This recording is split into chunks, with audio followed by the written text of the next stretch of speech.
NATO was created originally to defend us against the Soviet Union.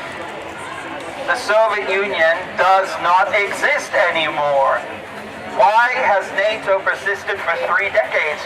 Why has NATO doubled its membership from 15 to 30 members when there is no Soviet Union? What possible reason do they have for doing that? The world did not begin on February 24th, 2022. What was happening for 3 decades?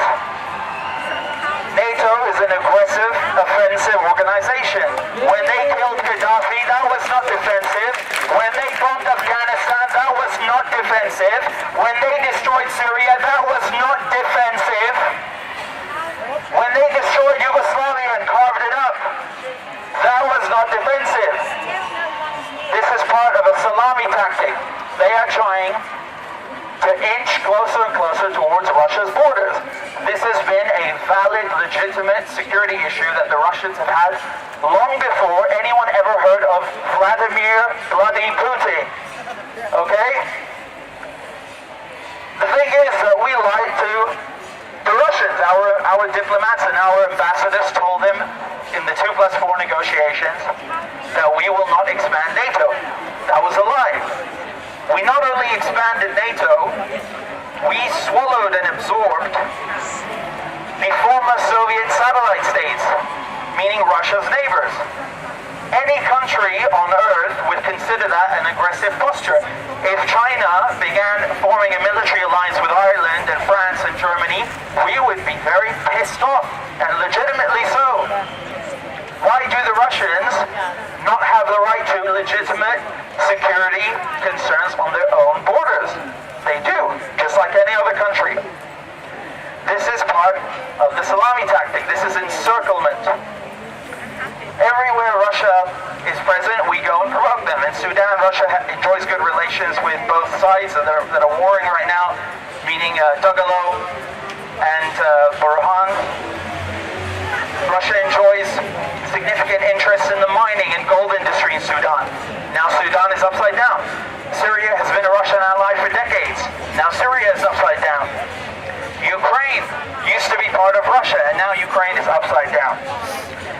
If NATO is defensive, why did they sabotage the peace deal? Last year, in spring, Russia and Ukraine signed a draft peace agreement. Our Prime Minister, right there, went to Turkey and sabotaged the peace deal. He told Zelensky to pull out of the peace talks, and Zelensky did as he was told. And the sad thing is that they're just using him. Just last month in the NATO summit, look how he tried to embarrass them and upstage them and shame them into allowing Ukraine to join. They don't want Ukraine to join because Ukraine is a tool. Ukraine is a shield NATO hides behind in order to provoke the Russians and make money. The truth is that peace is bad for business. You cannot make money from weapons and war when there is peace. The military-industrial complex in this country and in the United States, our American cousins, are hell-bent on emptying their stocks. On top of that, we have the United States, which runs NATO, using NATO as a tool to control Europe. I mean, they destroyed our civilian public infrastructure. They blew up Nord Stream. That is not a military target. That is a political and economic target. That is a disgusting act of terrorism. I've never seen an act of terrorism disappear so fast in the news cycle in my life. They use NATO to weaken Russia. Control Europe, weaken Russia. That is the strategy. So where is this war taking Ukraine today? How is Ukraine faring? Not very well. The counteroffensive, this much-hyped counteroffensive, is a bloody disaster. I have seen horrific videos of Ukrainian and Russian men lying maimed, crippled, dead on the fields of battle, and it is a horrifying sight. Why is this being done? What is the purpose of this? Russia is well dug in. They have superior fortifications, trenches, tank traps, ditches. And there are two things that are being used the most in this war. The two most important things are drones and artillery. Russia has better drones and more artillery. Russia Russia fires in 2 days what the United States takes a month to produce. That means the United States need hundreds of years to catch up with Russia's production of 155mm artillery shells. This is a losing strategy. You cannot win. The idea that Russia will suffer a total defeat is lunacy. This is unrealistic at this point in time. The proof is in the pudding. Look on the battlefield. And Russia is firing 60,000 shells a day. That's a figure from Ukrainian officials in the New York Times and PBS. It's not the Russians saying that, it's the Ukrainians who are saying that. 60,000 shells a day. Do you know how much that is? That is ridiculous. This is like World War I. Not just the counteroffensive failed, it's the war that's failing. Look at the sanctions, these brilliant sanctions. It's not Russia's economy that's been crushed, it's our economy that's been crushed. Gas prices are higher here, not in Russia. The rent is up here, not in Russia. People can't afford food, they can't afford to pay their bills here, not in Russia. Last year the ruble was the best performing currency in the world. Meanwhile, the pound and the euro have been weakened. Well done. Looks like that's working out really well. I mean, the blowback from these sanctions is truly something to behold. It's really a phenomenal failure. This is the first time that the West are getting a small taste of what it means to put sanctions on another country. The war not only continues, but it escalates. We are sending depleted uranium to Ukraine. This will cripple and kill people for generations to come, just like it is doing in Iraq right now, in Fallujah. The delivery of cluster munitions is another form of escalation. Russia has moved Wagner Group into Belarus. That's escalation. Russia has moved nuclear weapons into Belarus. That's also escalation. This is a big problem. Despite NATO losing on the battlefield, or if you want to be optimistic and call it a stalemate, the threat of nuclear war is omnipresent. If NATO feel that they're backed into a corner, despite them having started this war or helped to start it, they might act irrationally.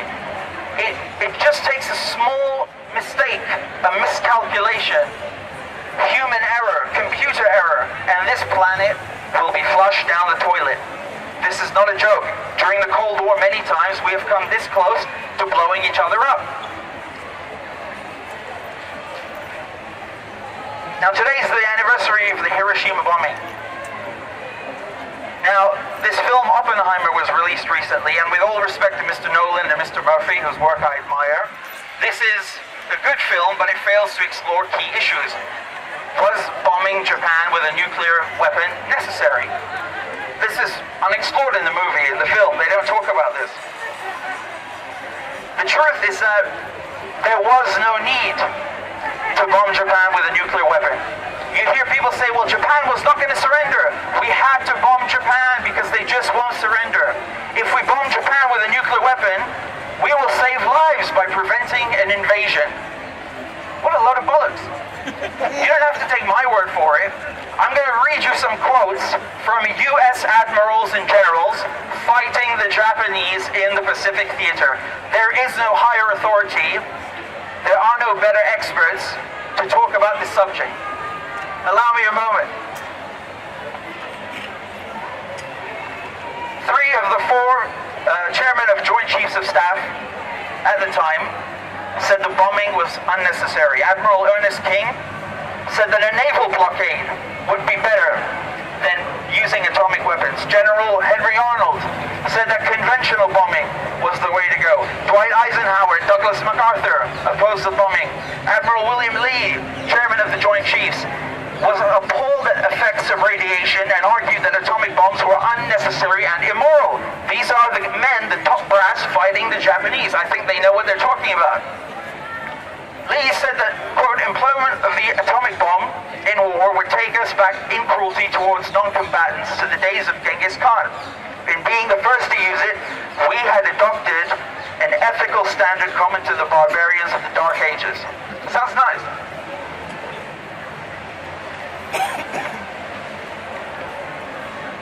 The real reason on this date, the real reason the United States used an atomic weapon against Japan was a show of force against the Soviet Union.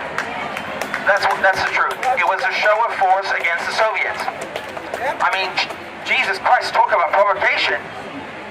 This kick-started an arms race, and we are living with the consequences of that arms race. The world is littered with nuclear weapons, and at any moment, you can have a nuclear war. I've spoken to many people who worked during the Cold War, some of them in the CIA. I interviewed others who were in the military, and they all say the same thing. We are now closer to nuclear war with Russia than ever before, even during the Cuban Missile Crisis. I can't even wrap my head around that. Think of how dangerous that is. We are closer now to nuclear war with Russia than in the Cold War. Now, if you think that Russia's red lines are a bluff, this is not a game of poker. Do you really want to wait and see if they use nuclear weapons or not? I don't. The Russians said, for example, if Ukraine is given F-16s, they're not going to wait and see whether that F-16 is carrying a nuclear warhead. They will treat every F-16 as a nuclear threat. Do you really want to wait and see if the Russians are bluffing? Do you really want to test that? It's not a game of poker. Don't flush the planet down the toilet. This is lunacy. And if you think that the effects of nuclear war are a joke, I'll read you something else.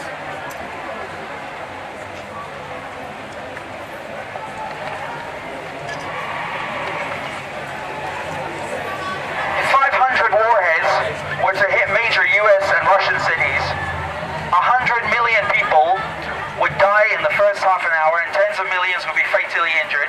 Most of them would die in the following months from radiation sickness and disease epidemics. In addition to climate disruption, ozone depletion and famine, and agricultural collapse, you would also have a nuclear winter. I know that sounds dystopic, because it is dystopic.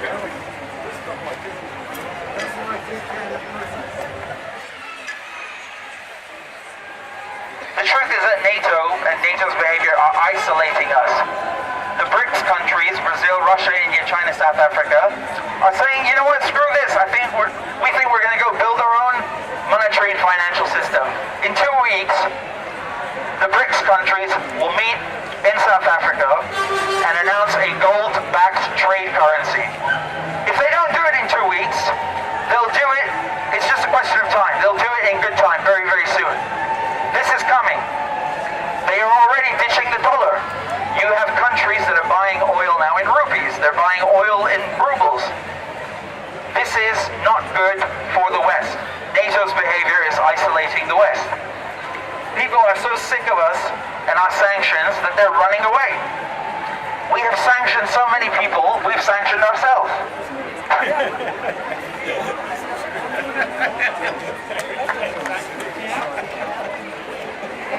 You know, what's sick is that you have troops, Ukrainian troops in England right now being trained and just used as cannon fodder.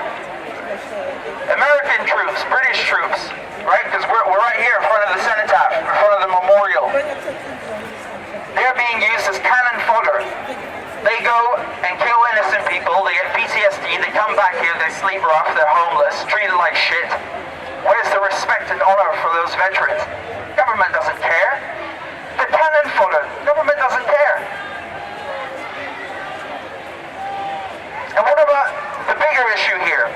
The primary victims are the civilians, not the troops. The primary victims, the ones who suffer the most, are the civilians in Ukraine, in Syria, in Afghanistan. All these countries have one thing in common: NATO aggression. It's clear that the situation in Ukraine needs resolving. This cannot go on. This is lunacy. This is horrific. It's a massacre. But a military solution does not work. Look at the proof. Our Prime Minister told Zelensky to pull out of peace talks, and now the war has been raging on for over a year. You have millions of refugees displaced internally and externally. You have tens, if not hundreds of thousands of people killed. What kind of winning strategy is that? That's not a winning strategy. That's only a winning strategy for the arms manufacturers. It's not a winning strategy for us. It's not a winning strategy for Ukraine. Don't speak on behalf of Ukraine. You know nothing about it. You can speak about anything else, but not speak on behalf of Ukraine. I don't know what you're saying. truth is that NATO destroy every country they touch. They destroyed Syria, they destroyed Afghanistan, and they're destroying Ukraine just so they can encircle Russia and make money. What does work is diplomacy, and it's time that we told this government to serve us. This government has to serve us, the British people. Not arms manufacturers, not BAE Systems, not Raytheon, not Lockheed Martin, not General Dynamics. Us. You serve us, the British people. You don't serve weapons dealers. You don't serve imperialist swine. You serve us. You work for us. It's time to remind them who they work for. We demand that this government stop committing crimes in our name. We demand this government stop dirtying and staining our flag, staining our names, committing war crimes, committing crimes against humanity in our name. They need to stop and pull out of NATO, dissolve NATO, abandon NATO, just like the Warsaw Pact was dissolved. That is the only way forward. All we've done, all Boris Johnson has done, all this government have done is prolong the war. They don't give a crap about people in Ukraine. All they care about are the arms manufacturers and making sure that Russia is encircled. Yes to peace talks, yes to diplomacy, no to NATO, and no to war.